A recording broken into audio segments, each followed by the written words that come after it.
বিয়ের পরে ভাই, পালিয়ে বিয়ে করার পরে ভাই অনেক কষ্ট করছি ভাই।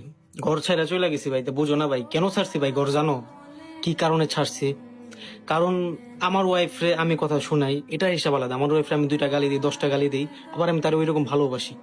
কিন্তু আমার ফ্যামিলি, যখন আমার মা আমার বাবা তারা যখন তাকে কথা শুনাইতো না, ওই জিনিসটা আমি সহ্য করতে পারতাম না। মানে আমার শরীরে রক্ত শুধু ছটপট ছটপট ছটপট করতো। আরে বাবা, ওরে আমি গালি দিই, এটা হিসাব আলাদা। আমি ওর হাজব্যান্ড, আমি ওর মারমু কাটমু যা ইচ্ছা করবো। ওর বাবা মার থেকে অধিকার বেশি আমার। আমার ওয়াইফ, আমার যা ইচ্ছা আমি তাই করব। কিন্তু আমার বাবা মা যখন আমার মা আমার ওয়াইফের কথা শুনাইতো না, তখন আমার অনেক খারাপ লাগতো। নিজের ভিতরে না গিল্টি একটা ফিল হতো, কিরে ভাই মেয়েটার আমি নিয়ে আসছি, মেয়েটা হচ্ছে এখন আমার হেফাজতে, তাকে হেফাজত করতে হবে আমার।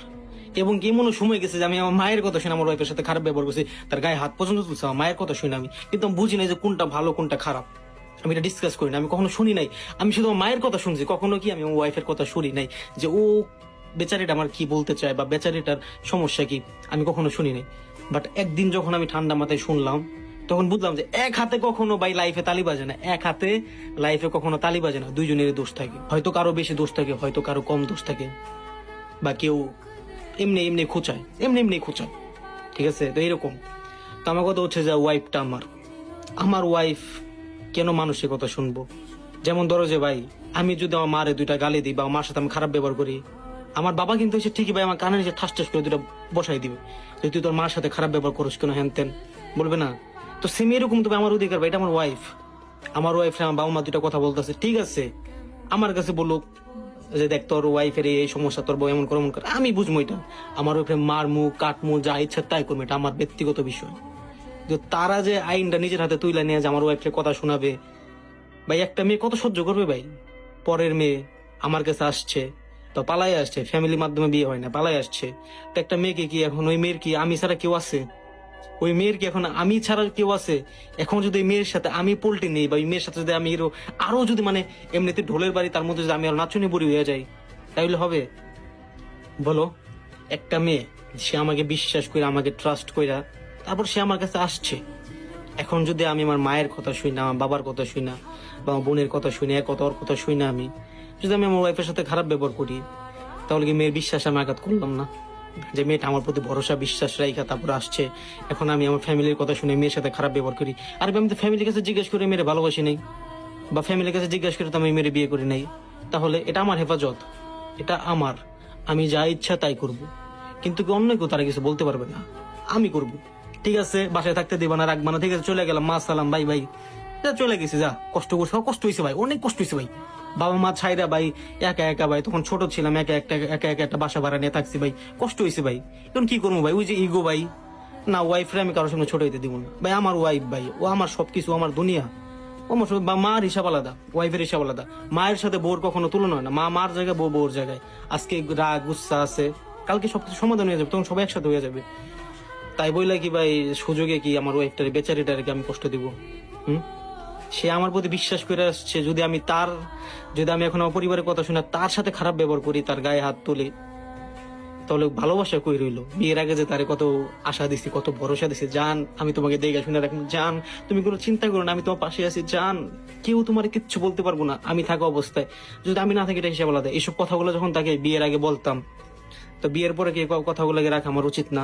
হ্যাঁ, রাখতে গেছে, রাখতে যেমন কষ্ট হয়েছে। আমার বাপ মার চোখে আমি খারাপ হয়েছি, আমার ফ্যামিলির চোখে খারাপ হয়েছি, আত্মীয় স্বজনের চোখে খারাপ হয়েছি। আমি আমার ওয়াইফ কারোর সামনে ছোট হইতে দিই নাই। মানুষ দুটো কথা বলে তার কথা মুখে থেকে আমি টান দিয়ে নিয়ে নিছি, টান দিয়ে নিয়ে আমি তাদের উল্টা জবাব দিয়ে দিছি। আরে ও খারাপ ভালো যা ইচ্ছা তাই হোক, আমার, আমি যাই না শুনে আমি বিয়ে করছি, ও খারাপ হোক, ও যা ইচ্ছা তাই হোক, ওইটা আমার দেখার বিষয় না। আমি ওরে ভালোবাসি, ও আমার ভালোবাসে, বাস এতটুকুই, মা সালাম, এতটুকুই কাফি। তাহলে বিয়ে করছে, আমি থাকবো, আমি ওই মেয়ের সাথে, আমার বাবা মা থাকবে না, বা আত্মীয় স্বজন আশেপাশে মানুষ এরা থাকবে না, আমি থাকবো।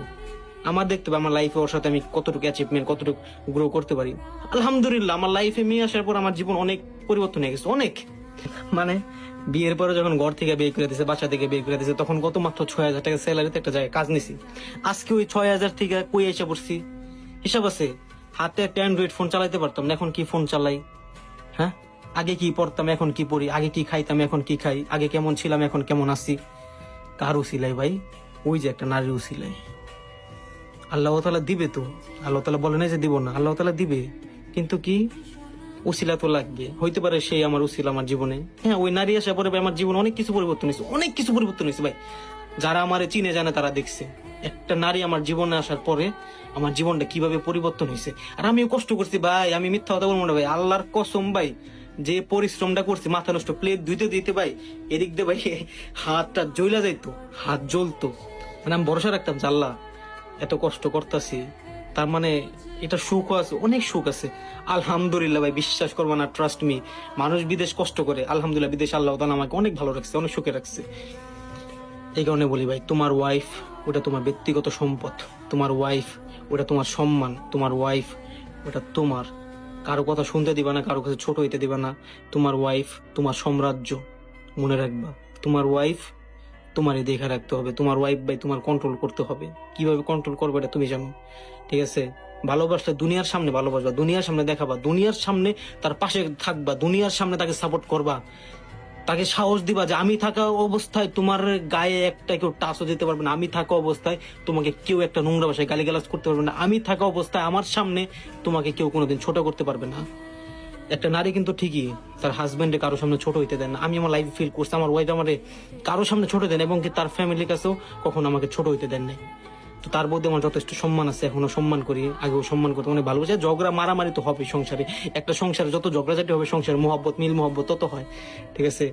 মাথায় রেখো ভাই, মানুষের কথা শুনে ওয়াইফের সাথে খারাপ ব্যবহার করবা না, মানুষের কথা শুনে কখনো ওয়াইফের ছাইড়া দিবা না। জীবনটা তোমার, তুমি থাকবা, মানুষ থাকবে না, বাস এতটুকু মাথায় রেখো। তুমি তার সাথে সারা জীবন থাকবা, অন্য মানুষ থাকবে না। ধন্যবাদ।